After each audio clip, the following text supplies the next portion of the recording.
Guys, so much to talk about today. I'll be talking about the big press conference that I just listened to with Representative James Comer about Biden family corruption.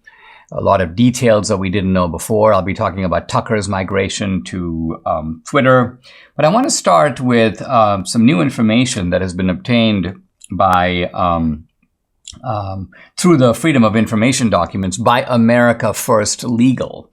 And this shows that the Department of Homeland Security, this is the DHS.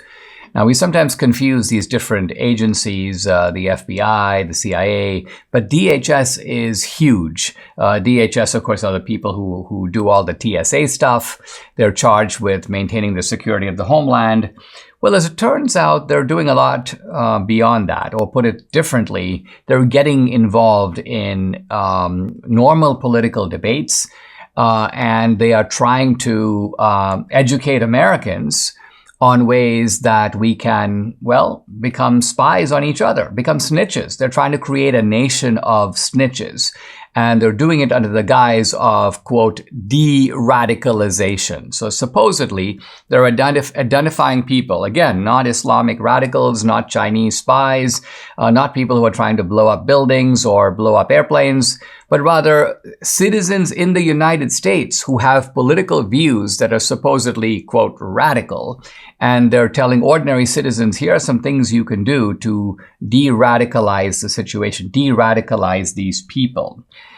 The kinds of people that they are talking about, it turns out, and I'm getting this from their examples, is suburban moms with pro-life beliefs, quote, old high school friends who believe in, quote, conspiracies.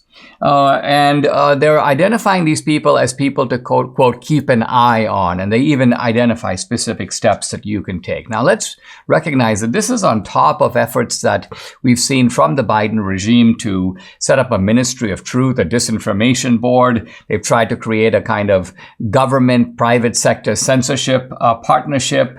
But this takes things to another level. Here is a case study that they deal with. They talk about Anne, who's a middle-aged pro-life advocate. She's a suburban mom. And they show her with like laundry, a minivan. But supposedly they claim that she has become, quote, increasingly devout. Anne has always been religious, but since the death of her mother, she's become increasingly devout. Apparently this is a problem. And so what they say is that if Anne goes to an event like a public ribbon-cutting event at a local bakery and she uses the phrase baby killer, this should set you off. This should basically give you three choices. One, calling Anne's husband. Two, contacting Anne's preacher or stopping by Anne's house. What? Now, in this example, Anne is not doing anything illegal. She's not saying anything illegal. She's expressing a point of view. And yet, supposedly, there needs to be de-radicalization that DHS is recommending. They give another example where Anne, quote, brings up pro-life arguments and rants. And again, they say you can call the sheriff, you can talk about Anne to her co-workers, or you can research the groups that Anne refers to. Second example, Courtney, a, quote, old high school friend. They say she's becoming, quote, a budding conspiracy theorist. Let's remember, these are scenarios that are being developed by DHS. And they say that ever since her divorce, quote, she has become fixated on conspiracy theories regarding government connections to child abuse and trafficking. So what?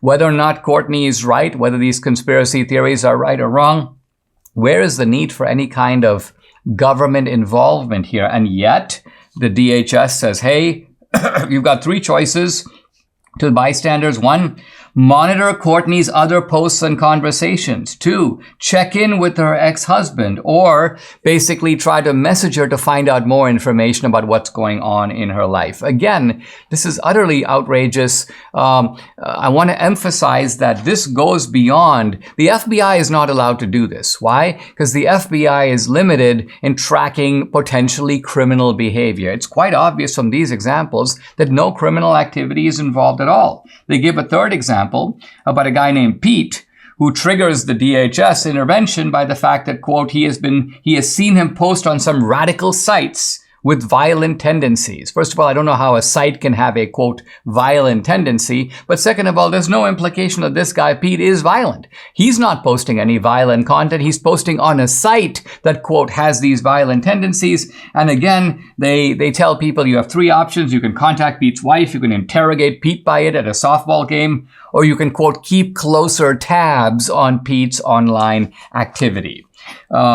I think what's going on here is the Biden regime is trying to create, let's call it a comprehensive system of monitoring and censorship in which family members spy on family members, neighbors spy on neighbors. By the way, this is a standard feature of repressive regimes around the world. They try to create this kind of atmosphere of distrust and even hate between citizens. And it's extremely scary that these kinds of things, once confined to reports on the Soviet Union and China, are now seeping their way into our own United States.